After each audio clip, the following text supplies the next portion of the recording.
What if success was not about how fast you grow, but about keeping your values strong while you grow? My guest today is Jeff Burningham. He has started companies. He has helped other people start theirs. He's invested money in new ideas. He ran for governor. Jeff cares about people, not just profits. He watched Utah become a big place for tech and startups. He wants founders to build strong companies and strong lives. Today, we'll talk about how Jeff takes smart risks, learns from hard losses, and keeps family and faith important. How one stays brave without breaking, how you bounce back when a big plan fails, and what enough looks like. So, Jeff, welcome to Seek Your Summit. Jen, it's so good to be with you today.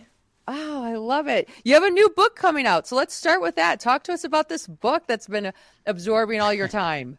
Yeah, I've lost my mind. I thought I lost my mind 6 years ago when I decided to run for governor here in Utah.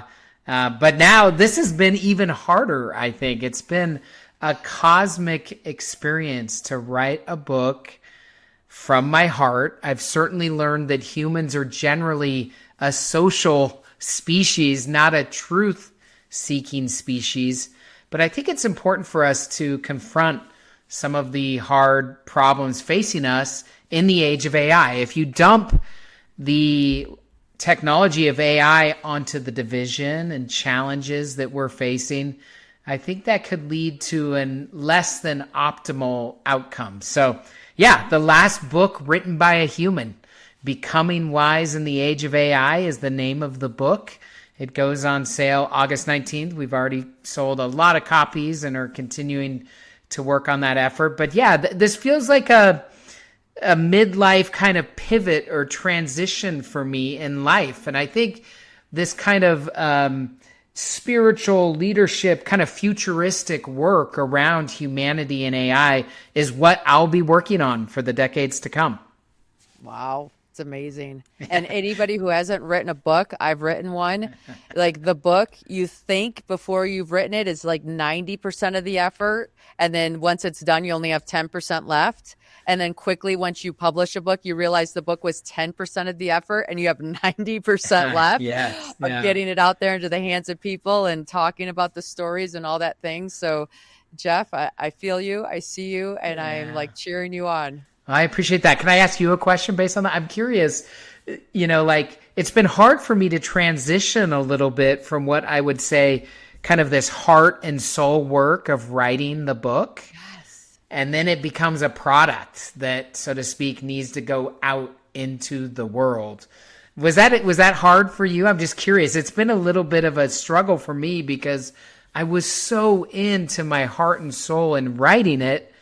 And now getting it out there, quote unquote, selling it, talking about it's been a little bit harder. Yeah, no, for sure. Because it's like the pitching of it. Like it almost feels like, no, I should. It's like cheapens it. Yeah. Right. Yeah. No, it is like this mind flip that you have to get into and just go into a different mode. And it is hard because you and I are those kind of characters that love being in the heart space and figuring out how to write the words to get it connected to the audience. And you're like, so you feel like you're with the audience the entire time you're writing. Yeah. And then all of a sudden now you have it, you're like, well, now I need you to buy it. I know. It's so weird. It is hard, but it's been a fun and interesting experience nonetheless. Yeah. Okay, well, you've had to let go of a lot of roles in your life. You're an author now, but moving from like building companies to investing to guiding others to running for governor, when you take on a new role, how do you help sunset the old? This is a great question. I think the present moment is all any of us ever have, Jen. In fact, I would argue or say that that present moment is the life of God, I'm putting in quotes, or the universe. It is the existence that we are living. It happens in every present moment. So my point is, the past is the past. And too often we let mistakes of the past wear us down, bog us down, or we let an unknown future build anxiety within our bodies because we don't know the future. We can't control the future, even though we like to pretend that we can. And so my answer to you, Jen, is to just be present in the moment. It's very different, actually. I was a tech entrepreneur as an undergrad at BYU, started a tech company.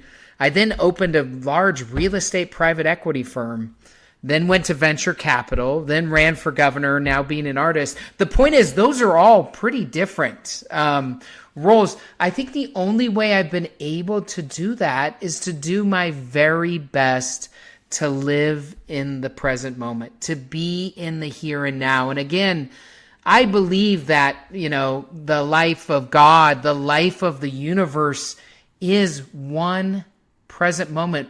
The future is a figment of our imagination until we get there, and we only get there in the present moment. So that would be my answer. I like that answer. I understand it. It's hard to live. It is hard to live. Yeah. It is hard to live. So what are some tools or tactics that you do to bring you back to the present moment when you find yourself drifting? I love that. Let me just say one other thing too, which is, Jen, I don't know if you found this in your life, but I have in mine. The most simple ideas are often the most powerful, but therefore the most neglected. And I think this fits into that. It's a simple idea that is the most powerful, but we neglect it, or we just think, how do we do that? But so here are some ways that I do that. I pray every day. To me, praying is speaking to God, my creator, my higher self. I meditate daily. This is something that I took on after the gubernatorial race. I did not have time to meditate. In fact, I would have been a terrible meditator. I just didn't have time and space for anything, quite frankly. But I became a serious meditator for the last 5 years. To me, that's listening to our intuition. Number 3, we've got, and you know this, Jen, better than I do, I'm sure, you've got to get into your bodies. This is an interesting differentiator in the age of highly intelligent machines, or in the age of AI. I talk about, in the last book written by a human, about the 3 universal teachers, and one of them is our bodies. We underestimate the wisdom of our bodies, and we overestimate the wisdom of our powerful minds and our thoughts. We need to get more into our bodies. So I don't know how you do that, but however someone does that, whether that's yoga, hot cold plunge, climbing mountains, wake surfing, whatever you do, get into your body more. And then the 4th thing I'd say, which is one of the 3, the second of the 3 universal teachers I talk about in the book, is to get into nature. There is nothing as grounding as Mother Earth, as the earth. So when we are in nature, it grounds us to the present moment. Our bodies, by the way, can only be in the present moment. Our bodies can't teleport forward or take ourselves backward. They're only in the present moment. So when we ground with our bodies, when we ground with the earth, we're bringing ourselves to what's present. So there's 4 simple ideas of how someone could do that. Again, these are quote unquote, I'm putting it in the air, simple ideas. People will easily, oh, that's so easy, Jeff, or forget. No, these are hard to do in practice, like you said. And to become, a master at these, or to become good at these, it takes practice, it takes discipline, and it takes devotion. But these simple ideas and answers, I think, are a key for us in our modern world as things continue to get more and more complicated. No, I agree. I know for me, when my brain starts spinning, right, then that's a cue of, you know what? I'm going to just take a little lap, go outside, walk around my neighborhood, get back into nature, right? Get back into what this really all means and why I need to make this a big deal, because it probably doesn't need to be made a big deal. And I do. Obviously I climb mountains. So for me, movement's a meditation, right? You're climbing up this mountain. It's one foot in front of the other. And you kind of get into this trance of step, step, step, and then you get a look at this amazing environment, and you're like, okay, so I'm probably spoiled in that front, that a lot of my time gets to do both of those activities at once. When you started your meditation practice, which is 5 years old now, were you doing guided meditations? Were you doing breathwork meditations? Were you doing movement meditations? What did that look like, and how has that evolved? Yeah, I would say that I've actually, without knowing it, been doing movement meditations for the last 10 or 15 years because I've been practicing yoga for 10 or 15 years. I didn't understand that as a meditation, but it really was. Really? So I think yoga is a good introduction to meditation. Yeah. It's about mindful movement. When I started practicing, quote unquote meditation, real meditation 5 years ago, I started just with an app, actually the Waking Up app, but I think there were some other good ones like The Way, and there's some others. And I had Sam Harris, not Altman, Sam Harris just walk me through the 10-minute daily guided meditations. Doesn't he have the best voice? I swear to God, Sam Harris has the best voice for guided meditations. Yeah, you find that meditation teachers often have that good voice, which is really cool. I'd say, though, a year or two into, probably 2 years into meditation, I had to let Sam's voice go. I had to meditate on my own. And there's a great meditation teacher, a good friend of mine now. His name is Thomas McConkie. He lives in Salt Lake City. He's been at Harvard Divinity School. But I went to a silent meditation retreat. My wife, Sally, and I did for a full week. We sat for roughly 8 hours, of course, with walking meditation breaks in between, etc. And we're silent for a week. It was very difficult, but it broke me into another level of, I would say, this meditation. And so now I meditate 20 minutes a day, just with no guidance, just on my own. Sometimes I'll go back to a mantra if I'm losing my way, quote unquote, or have too much thinking going on. I'll go back to a mantra, but that's kind of been my path of meditation the last 5 years. Okay, so was your silent retreat for the week only 8 hours each day, or was it full silence for 24/7, 7 days? Well, you were supposed to kind of be silent, but I was there with my wife. So we would, when we would go into session, at 5 a.m.-ish, it was very early start. And then when we would come out after dinner, maybe 6, I'm using rough numbers. For those roughly 12 hours, we were either meditating, meaning sitting on a mat, eating, or doing walking meditation, because obviously your legs just get too cramped up if you're sitting for that long. So you'll sit for a half an hour and then walk for a half an hour, etc. So, but during the day, that's what it was. Then we went back to our Airbnb and we weren't really strict. My wife and I are in love. We have to talk. We always talk, and we had a great time there. But that focused meditation, and obviously that's not something that isn't within the means, or, people don't have time to do that. You don't have to do that. Just take 20 minutes a day. Focus on your breath and just try to sit still for 20 minutes a day, focusing on your breath. Just start there. That's a good place. Even 10 minutes. Just start there. That's a good place to start. And then I think your meditation practice will take on its own richness and meaning, and it will kind of guide you on where to go or where is best for you. It's certainly done that for me. Yeah. I did a silence retreat that was a weekend, and there was no talking for the entire weekend, and I did it.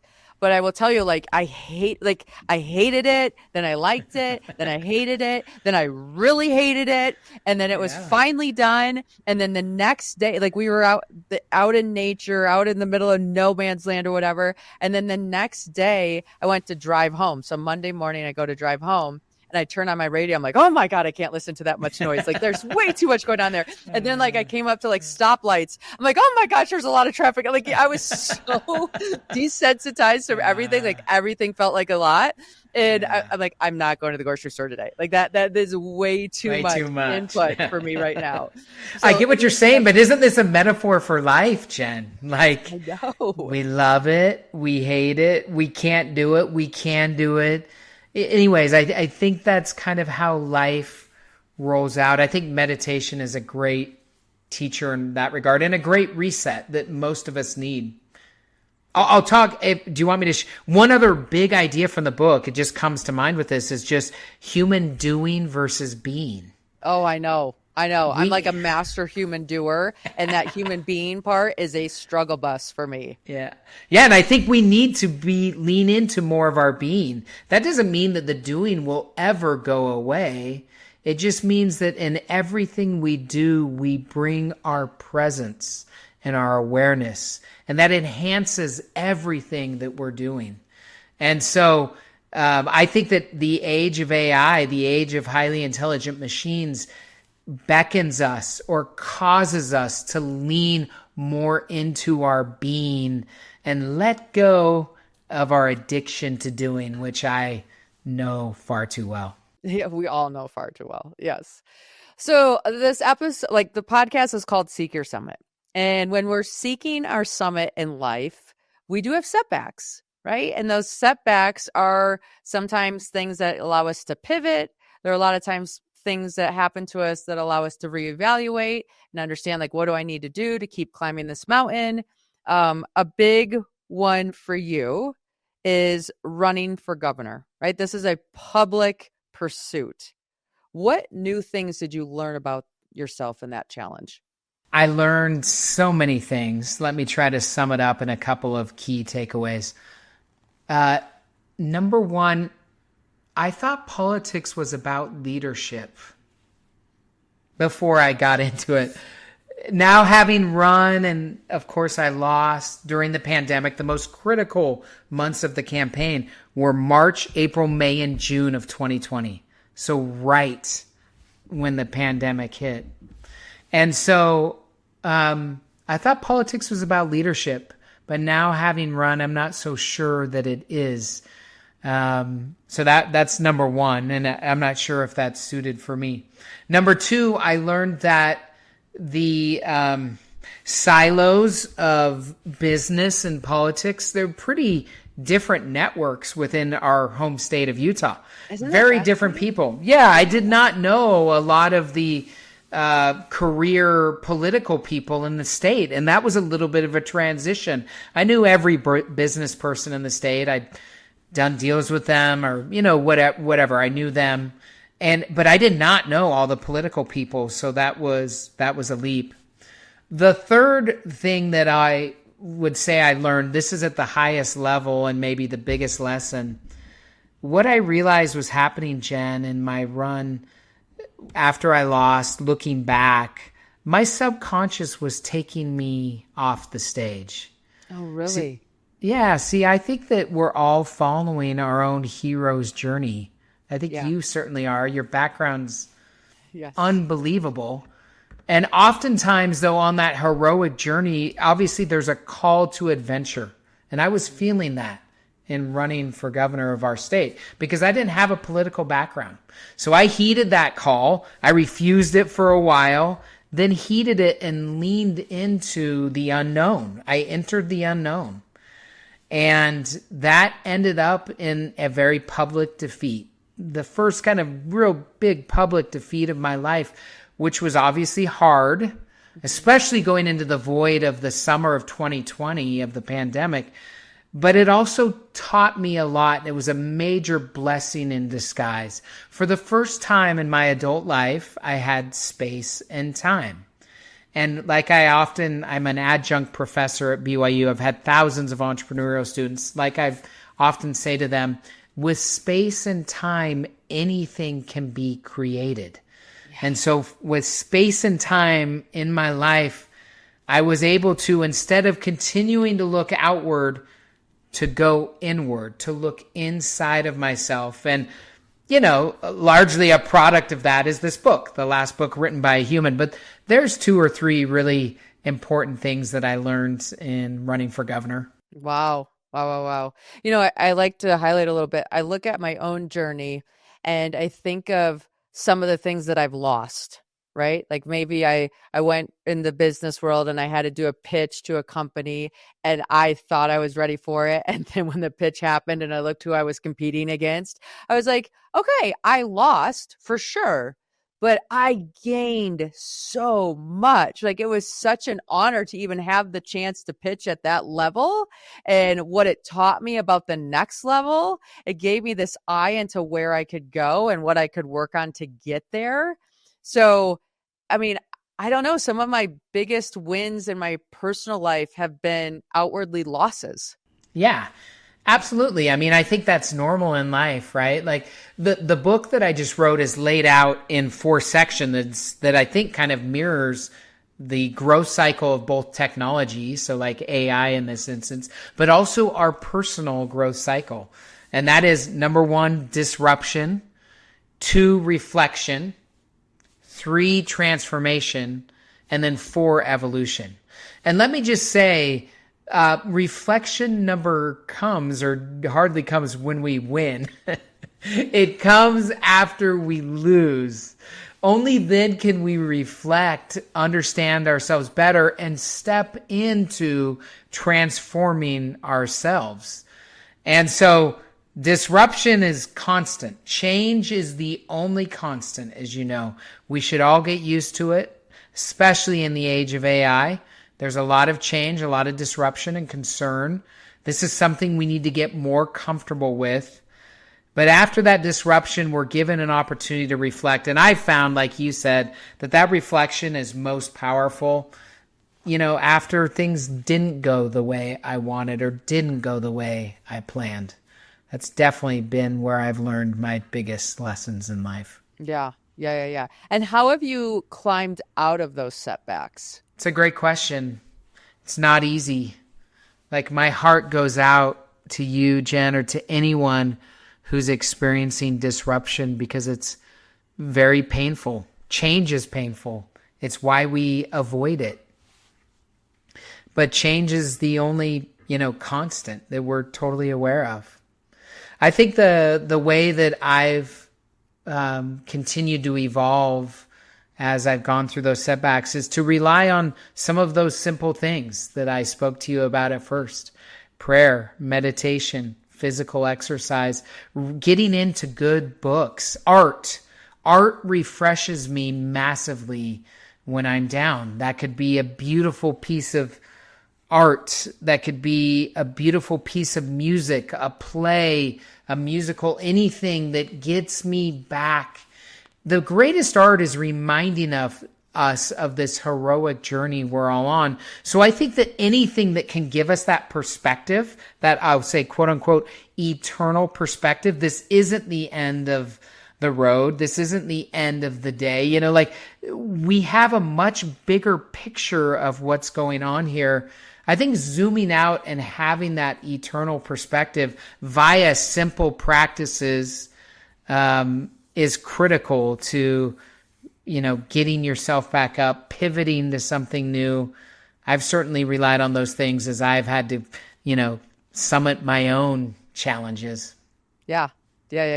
No, I know for me, I had the car wreck, which was the huge disruption, and I almost died, but didn't. And so when I'm in these moments that are like heavy or hard or not what I thought they were going to end as, to me, I'm like, but I'm alive. Yeah. And this is what alive is like. It's being this human and trying for this thing with all that you've got, and understanding that this is the outcome. And that outcome's okay because I'm here and now I got to go do something else. And you do, right? You also, when I failed Denali in May of this year. My guide got sick, had to be helicoptered off. And so then the expedition was done. And so I got home early. And that gift of getting home early with that time and space that I didn't know I was going to have, but so needed, but would have never had the discipline to book it into my calendar for myself. Now I've realized, looking back on that experience, I do need to block in spaces of nothing because they're actually spaces of something. I just get to add me into that equation instead of booking every moment of every second of my day. But, in the moment, it's the wound, but that wound becomes a scar. And when we can talk from that scar, there's so much to be gained. Yeah, I agree with that. I think that's a beautiful story and a beautiful recollection. I think that AI is a cosmic mirror to humanity. It's a reflector for us. So we're able to look at our wounds in new ways here via AI. AI reflects just the data of humanity back to us.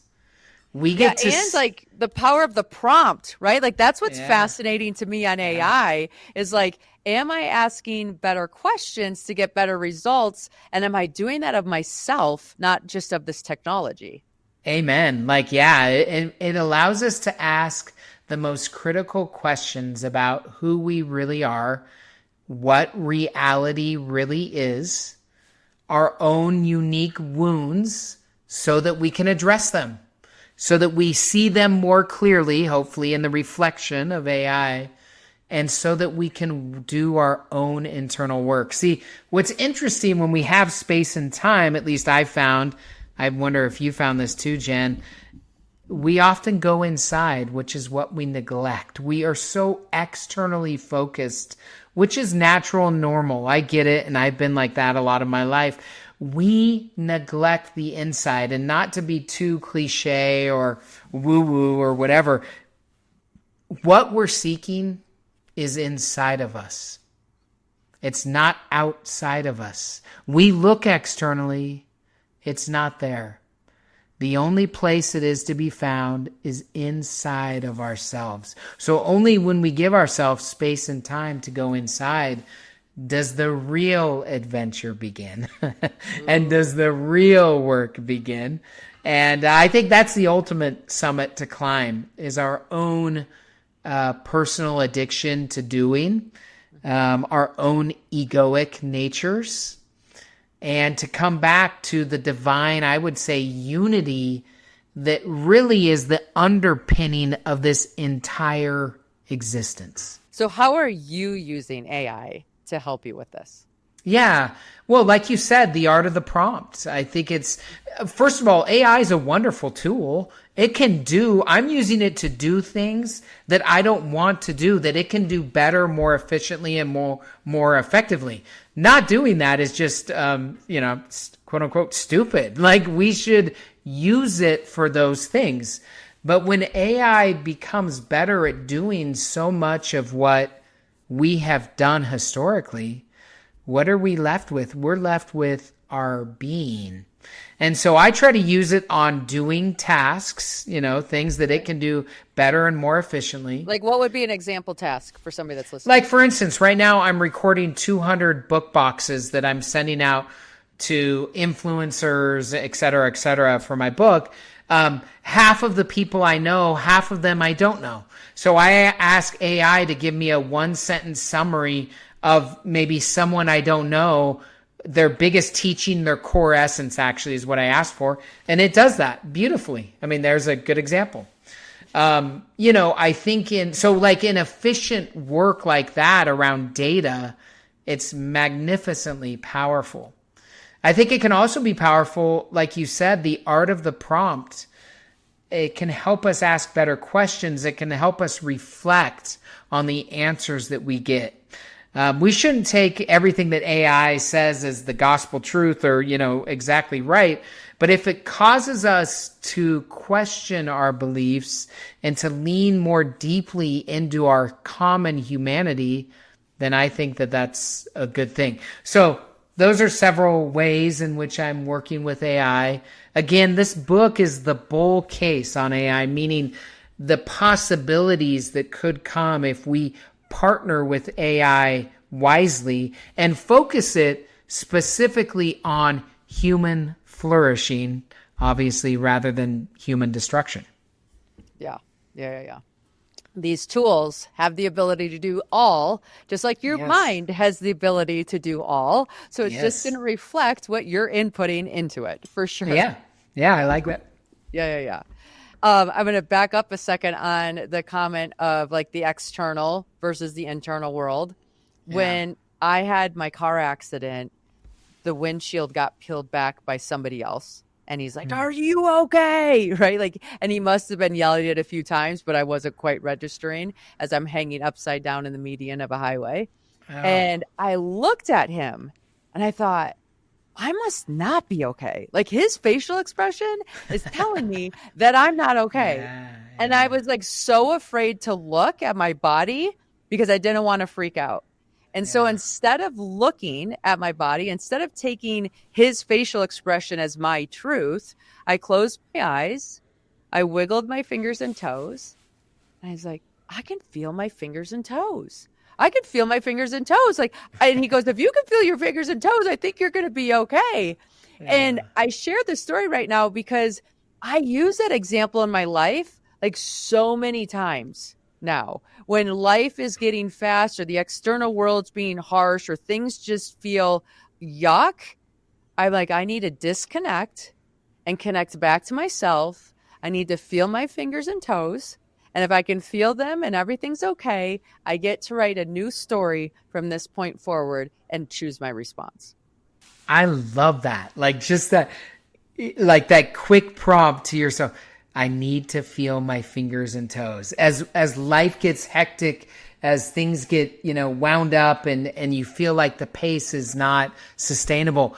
Going back to that simple embodied practice is so beautiful and so powerful. I want to ask you, Jenn, what did you learn from that, I'll say, near-death experience? Like, what else did you experience in that space? Or what was your felt sense? If you don't mind me asking, I'm curious. Yeah. It's interesting because when the car collided with the semi truck, like I saw it happening out of the corner of my eye. Mm-hmm. And when it happened, like like instantly started negotiating with death. Like I promise, like if you let me leave, I'll do something significant. Like please just let me live, right? And then like when it happened, like it was so fast, it was slow. Yeah. Like time is an illusion, isn't it? And you feel it. Time's an illusion. Yeah. Time dilated. And so externally it was going fast. Internally, I was like, I need to just roll with the car. If I resist this, that's when I'm going to get into trouble. This is like the motion that we're going in. And like so many thoughts came to my mind. And I would say like my biggest takeaway from me was like, I was a people pleaser at such an extreme level, and I self-abandoned myself so much to like try to get validation or approval from others. Yeah. And in this car accident moment, I realized when I check out of this place, it's me. Yeah. Jeff doesn't get to say, well, Jenn was great. She interviewed me for a podcast, or she taught soccer class, or she did like all the things you do don't matter if you're not being the person you're designed to be. Yes, I love it. And so then like I used the car accident as an excuse to get out of all my commitments. I'm like, I just had I had a car accident. I'm not in the mental space to be able to help right now. Like I got out of everything. And when I got out of everything, I realized like I was running from me. And I love it. I know, it's crazy. And so when I realized I was running from me, like I started to have to figure out who me was. Yeah. Outside of what anybody else defined me as. Like I'm the only one that gets to define me. And so then I started I started writing down like a bucket list and things I wanted to do or see, explore. This was my last day. Like this planet is a gift and the experiences are here are like ours to have if we desire them. It's just up to us. And it was this like climbing mountains. I mean, I had never slept in a tent before.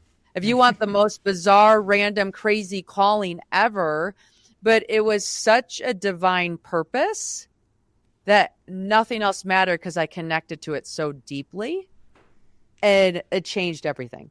Yeah, that's beautiful. And I think that you sum up there very well an idea that is one of the most powerful in my life that is in the book as well. But we're all fellow travelers in existence. My point is that feeling, those feelings you had are universal.